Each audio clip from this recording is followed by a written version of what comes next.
This is Economist.com audio. We're speaking today with Ian Carson, The Economist's Europe business editor, in fact about business in Europe today and the challenges it faces in the age of globalization. Ian, it must be a pretty rough time to be a business in Europe these days, what with threat of China, populist governments, red tape, pressure to outsource, stroppy unions, 35-hour weeks, etc., etc. It does indeed look like a bad time. The environment is quite hostile. I don't think the French people, for example, really like business and money very much, although they have a certain respect for big famous companies like Renault or Saint-Gobain or L'Oréal, because they see them as institutions and symbols of French pride. Likewise, in Germany, your average Joe in Germany doesn't really like what's involved in business very much, although he may respect Mercedes. But what you seem to be suggesting, though, in your special report is that, in fact, it's not such a bad time to do business in Europe. Well, the amazing thing is, when you look at it company by company, sector by sector, Europe is doing very well. And one reason for that is that the environment may be hostile at home, but these companies have, in the last 10, 15 years, effectively gone global. And they earn most of the money, most of the sales, outside their home country in Europe, and indeed outside Europe itself. What does this mean for the European worker, though? For the European worker, it means that a lot of the traditional old sort of metal-bashing jobs have disappeared, because if you take a company like Philips or Siemens, more and more of the actual factory production work is done abroad. What is done in Europe is the very skillful stuff, or the R&D, the clever engineering stuff, sometimes the final assembly. The high added value manufacturing remains in Europe. Other parts of the production process are farmed out to China, etc., etc. What are the sort of main strengths and weaknesses of business in Europe? Well, I think an undoubted strength is the openness of European companies to world markets.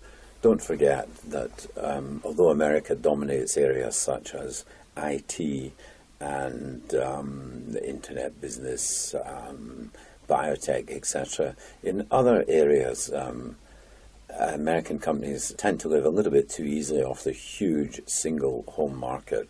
The Europeans now have a single market which is bigger in America, but for many years they had to live with totally fragmented European market. And now with the single market, they're gaining advantages of scale within Europe, and their outward-looking nature. I mean, look at the Swiss and the Scandinavians, who have so many multinationals, more multinationals per head of population. So Europe, being fragmented and small in the past, was obliged to look outside. Now Europe is more unified, single market, and that open, outward-looking approach to the world is a big strength. You asked about weaknesses. Weakness is in developing new businesses.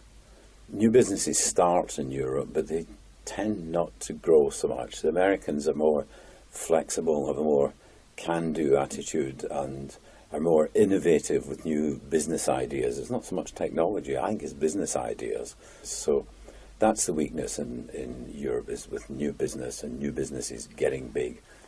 Is red tape still a factor in this thing? Oh, red tape is a factor, particularly I feel in France, where there are a lot of entrepreneurial spirits face all sorts of difficulties when it comes to hiring, because apart from a few special contracts that have now come in, once you hire people in France, you're stuck with them.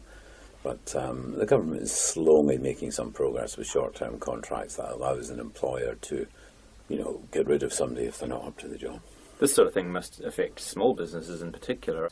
Small businesses in Germany, relatively small, medium-sized businesses in Germany are getting some new energy breathed into them because private equity is coming in. Where you've got a family-owned company in Germany, the famous Mittelstand, they tend to be specialist engineers with a global market and a rather small niche. That's German manufacturing for you.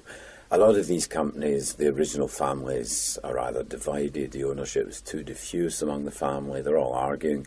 Along comes private equity and moves in, takes over the company, family sells out gratefully with relief, and they put in professional managers and they enliven. There are countless examples in Germany.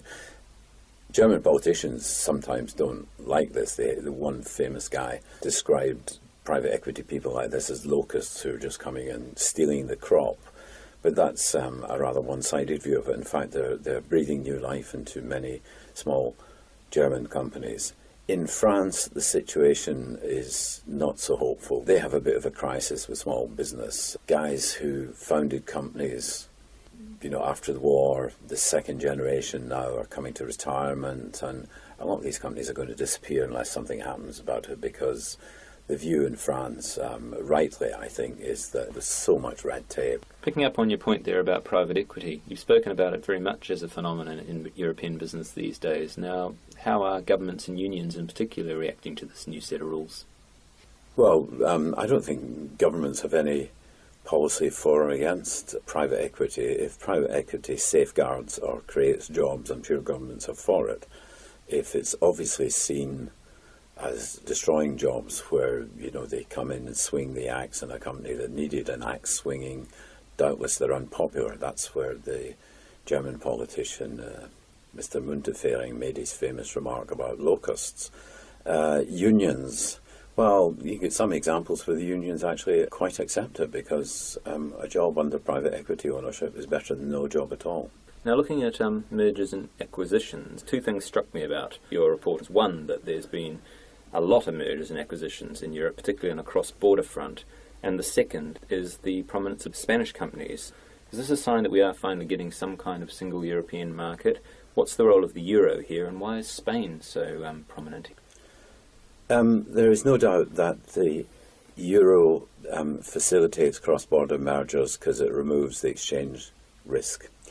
Why is Spain so prominent? Well, because it's, 20-odd years since Spain became a democracy.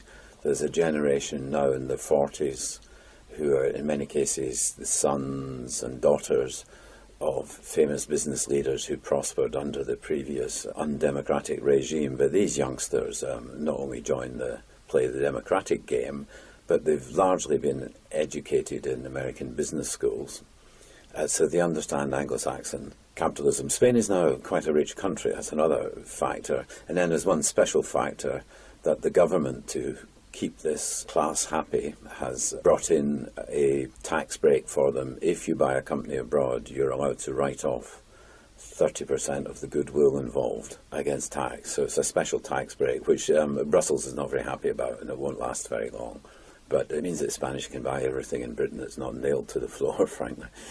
So picking up on that point there, will the European capitalist model ever in fact look like the American one? And indeed, should it? Well, there is no totally single European capitalist model. There is a gradation. The closest to America, unsurprisingly, is Britain. And then I would almost say it's Spain, and then I would say it's Germany, and then latterly France. Germany's going very much from a bank-financed, old-fashioned sort of capitalism to capital markets, quarter results. You have to answer to your shareholders. In France, too, shareholder activism is picking up, and the capital markets are more important. Of course, private equity, which is the ne plus ultra of American-style capitalism, is cutting a swathe through the whole of Europe. Italy, I would say, is a bit of a holdout for the old family-style business. And indeed, there are odd exceptions in Germany, such as Volkswagen, which is turning into a family company, although quoted, owned by the Piech and Porsche family. But, that's the exception that proves the rule. Ian, thank you very much. You have been listening to an Economist.com audio interview. This interview and others can be heard online at www.economist.com/audio.